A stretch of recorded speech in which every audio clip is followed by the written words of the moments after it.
Hello and welcome to my Elden Ring video. I'm that one guy for never, and in this build vid I will show you how to roleplay a devastatingly powerful Lord of the Rings, Saruman the White. Known by his title, Saruman the Wise, this build follows his descent into madness. This allows for a very fun blend of intelligence-based sorcery and faith-based incantations. If you're a fan of magic, you're going to love this build. The world is changing. A great eye, lidless, wreathed in flame. The hour is later than you think. Tell me, friend, when did Saruman the Wise abandon reason for madness? A new power is rising! Its victory is at hand!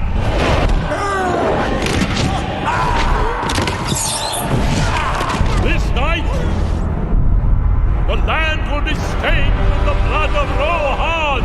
I gave you the chance of aiding me willingly, but you had elected the way of pain. It is over. Embrace the power of the ring, or embrace your own destruction.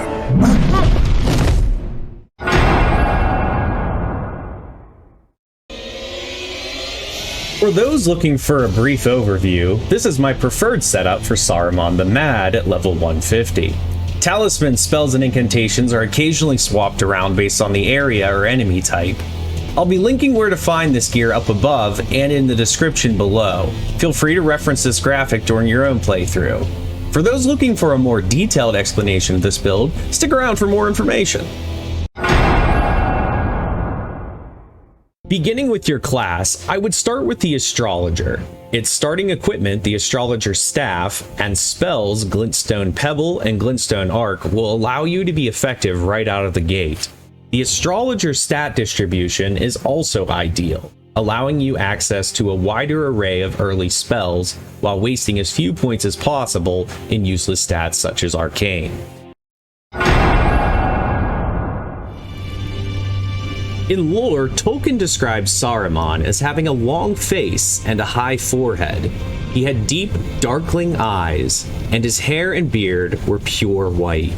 As he descends into madness, darker features begin to manifest. Rather than go through each option one by one, I've added a link to my sliders in the description below. Be sure to check it out for step-by-step instructions. As a blended sorcery and incantation user, intelligence, faith, and mind are going to be your three most important stats. You will need a few points into strength to wield Sword of Night and Flame. The rest can be put into vigor for survivability. This is what your character might look like at different levels throughout the game. Early, prioritize getting strength and dexterity to 12, as this will allow you to wield a decent early weapon to supplement magic, something like a Lordsworn straight sword. Next, push faith to 16 to gain access to the Flame of Frenzy incantation. This is useful for dealing with large groups of enemies. Then, prioritize getting faith and intelligence to 24 so you can equip the Sword of Night and Flame as early as possible. Mid-game, continue raising your faith for better damage on Frenzied Flame incantations. Although you won't have to go too high on that faith, as damage can be greatly increased with access to Flame Grant Me Strength and the Golden Vow incantations. Getting intelligence to 43 for Stars of Ruin is also highly recommended for easy kills on NPCs, invasions, and many of the game's bosses. In late game, your priority should be getting intelligence to 60 for Azor's Comet, which will trivialize many bosses and large enemies. If you do decide to continue leveling into New Game Plus and beyond, boost your intelligence and faith to 80, swapping out your Regal Scepter plus 10 for Prince of Death Staff plus 10, and you will now have the most powerful staff in the game with no downsides. More damage than Lusat's with no extra mana cost. Your Sword of Night and Flame skills, incantations, and sorceries will hit like a truck at this point. As a magic-based character, you will want to go heavy on cerulean flasks. Roughly a 40 to 60 spread is my preference. If you decide to go heavy on Spellblade, however, you may want more crimson flasks to mitigate damage. While there are many viable options for your wondrous flask, my go-to almost always boils down to the following three. The first I rarely go without, the Cerulean Hidden Tear for its exceptional buff, no mana cost for any skills or spells for 15 seconds. 15 seconds of infinite casts of Comet, Comet Azure, and Unendurable Frenzy will break most enemies in the game. The other two tiers I regularly use are the Magic Shrouding Crack tier or the Flame Shrouding Crack tier, largely depending upon the areas or boss I'm fighting. Magic Shrouding Crack tier offers 20% increased magic damage for 3 minutes. This pairs well with already hard-hitting spells such as Comet, Stars of Ruin, Gavel of Haima, and Comet Azure. On the other hand, Flame Shrouding Crack tier offers the same 20% damage increase for 3 minutes, but this time for fire-based attacks. Pair this with your Flame of Frenzy incantations such as Frenzied Burst and Unendurable Frenzy to melt your enemies to cinder. In the early game, your astrologer will be starting with the Astrologer Staff, Short Sword, and Scripture Shield.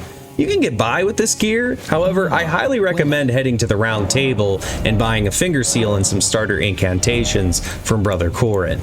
Next, run over to Caelid and pick up the Meteor Staff as soon as possible. Don't forget to grab Rock Sling right next to it as well. You see, the Meteor Staff's exceptional S scaling will have your sorceries hitting much harder. Plus, it has the added benefit of boosting gravity spells such as Rock Sling, which is an amazing sorcery even in the endgame. Also in the early game, I recommend picking up a decent weapon and shield to supplement your spellcasting. A good option would be the Lordsworn Straight Sword and the Kite Shield. Both have very low stat requirements, and the latter has 100% physical damage reduction. Moving into the mid-game, boost your stats as early as possible to equip the Sword of Night and Flame. This legendary weapon is one of the key elements to this build, and damn, is it a beautiful weapon.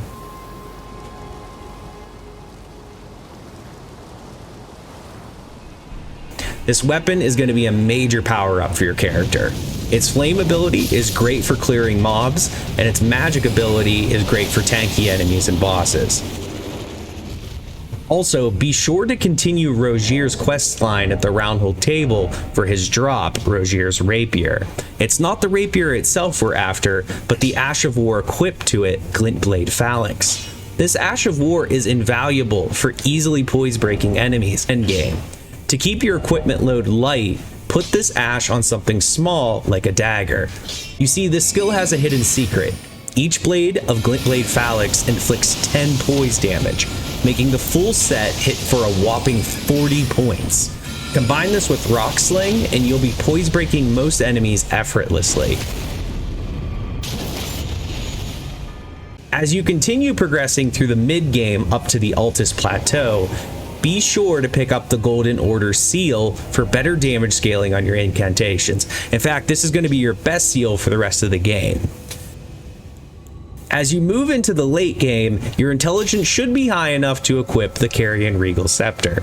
At around +5 or +6, the damage on this staff should exceed the Meteor Staff, so be sure to switch this out.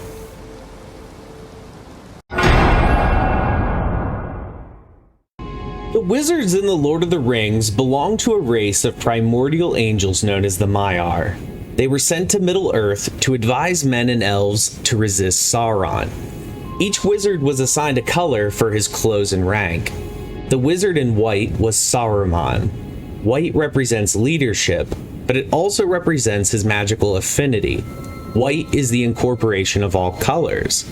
Thus, Saruman was a master of all forms of magic. My choice of armor largely pays homage to his traditional garb of white. For the chest, I have the noble traveling garb. For the hands, the Spellblade's gloves. The legs are the consort's trousers. And lastly, all-powerful wizards should have an iconic hat. Although we never see Saruman wearing one, the Queen's Crescent crown looks so funny on him, I knew immediately it was the perfect choice.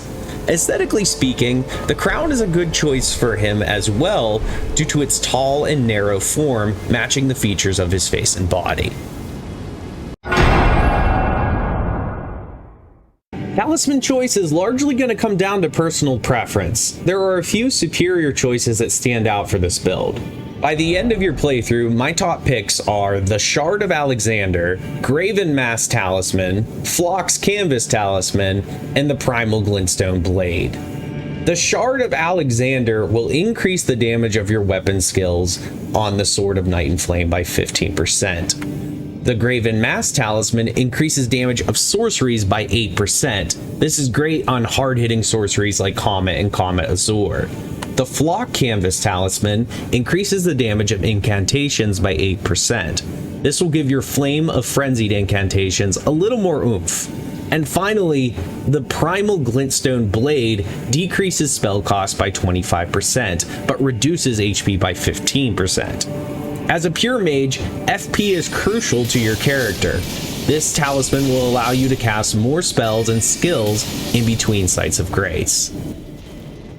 Now, there are a lot more options, and you should feel free to experiment. A few other good choices include the Carrion Filigreed Crest for its weapon skill FP reduction, the Godfrey Icon for extra damage on chargeable spells like Comet, Radagon's Icon for faster spell casting, Magic Scorpion or Fire Scorpion Charm for extra damage on magic or fire attacks respectively. Personally, I would stay away from equipping too many talismans that reduce HP or increase damage taken. This is already a glass cannon build, and further reduction to survivability will create a lot of frustrations for many players. That said, there are some occasions where stacking these talismans for insane burst damage can be useful.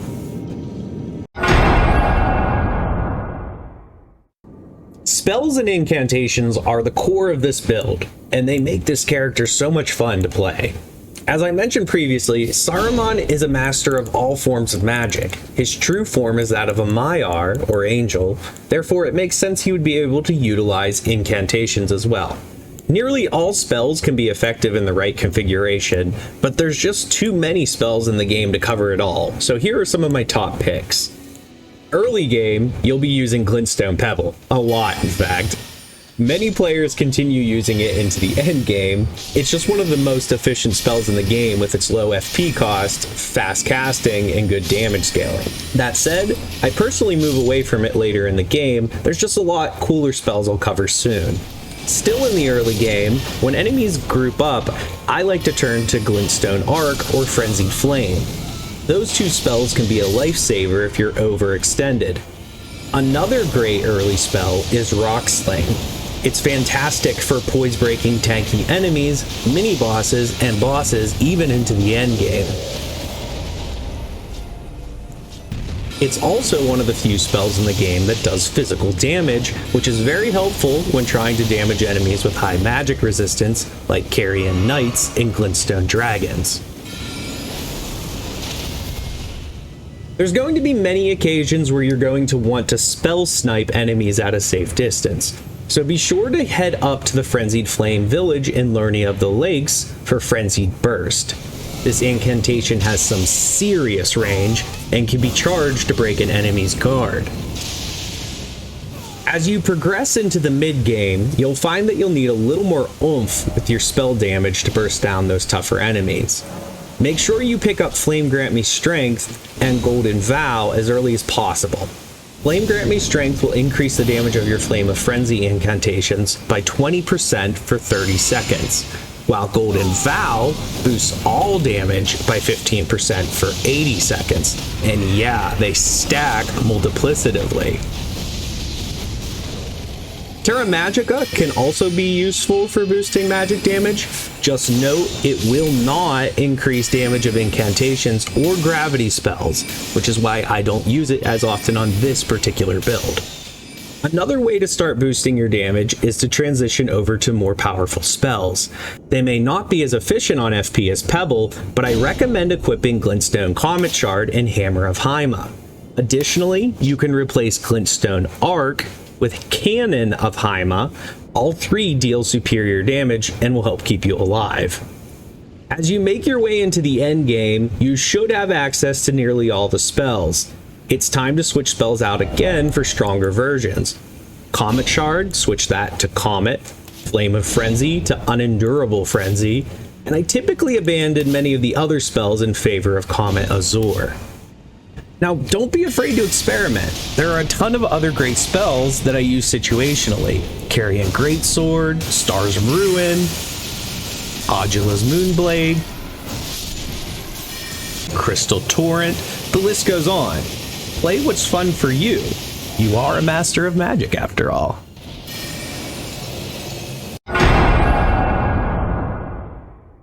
Saruman had one other defining power, his bewitching voice.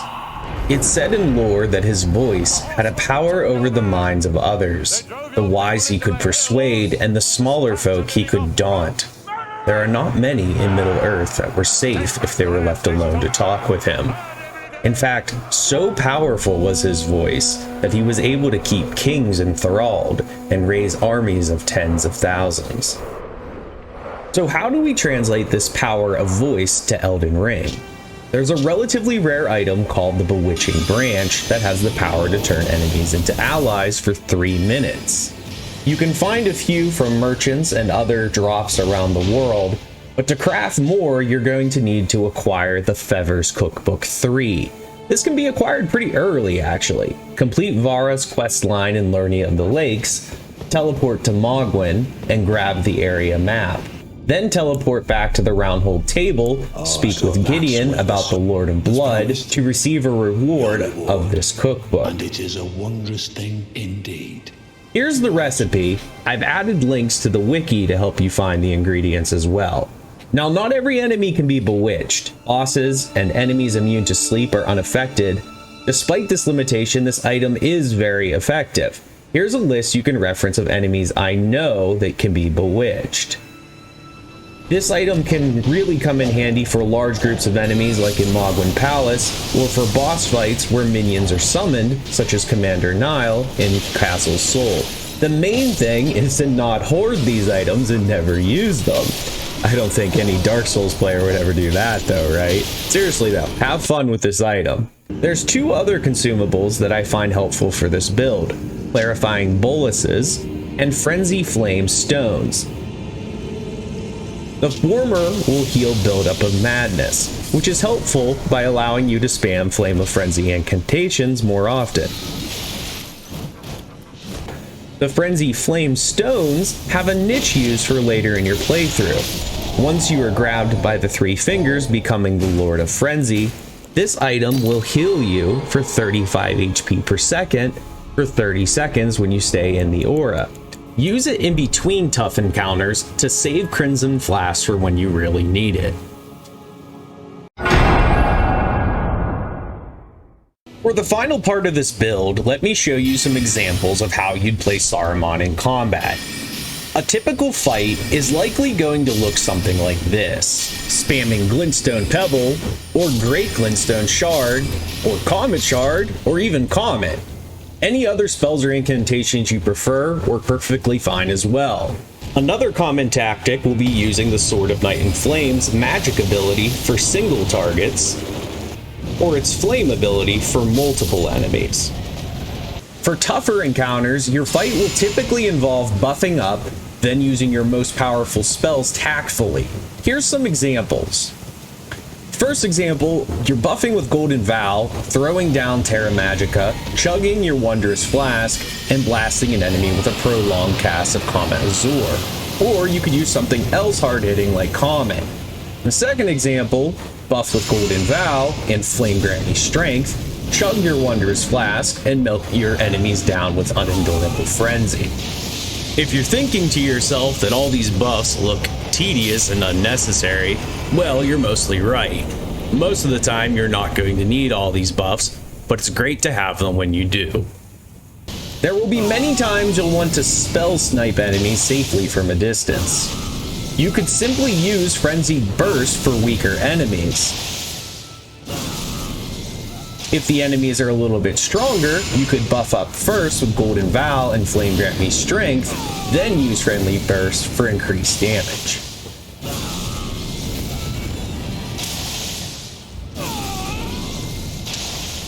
Another common scenario you'll have to deal with is large groups of enemies. Early on, you can rely on the spell Carrion Greatsword, or once you can equip it, the Sword of Night and Flame's flame ability is fantastic. And lastly, once you have Audula's Moonblade or Unendurable Frenzy, those spells are going to be even more effective for dealing with large groups. Another tactic is going to be poise breaking that you're going to want to make heavy use of. Tougher enemies like Crucible Knights and major bosses are going to give you a really hard time until you master this technique. Remember that Ash of War Glint Blade Phalanx I talked about earlier? This is where that comes into play. First, my favorite way to poise break is using the Ash of War Glint Blade Phalanx, then spam cast Rock Sling till the enemy is poise broke. Run up to the enemy with Sword of Night and Flame and perform a critical attack, or if you can, time it well and begin casting Comet Azure for a nice chunk of damage. Another useful strategy, again using Glint Blade Phalanx, run up to the enemy, cast Gavel of Haima.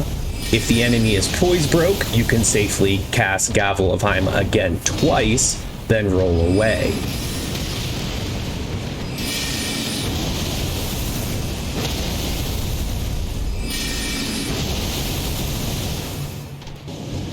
Thank you all for sticking around throughout this build. I hope you all enjoyed it. If you have any thoughts, be sure to comment down below.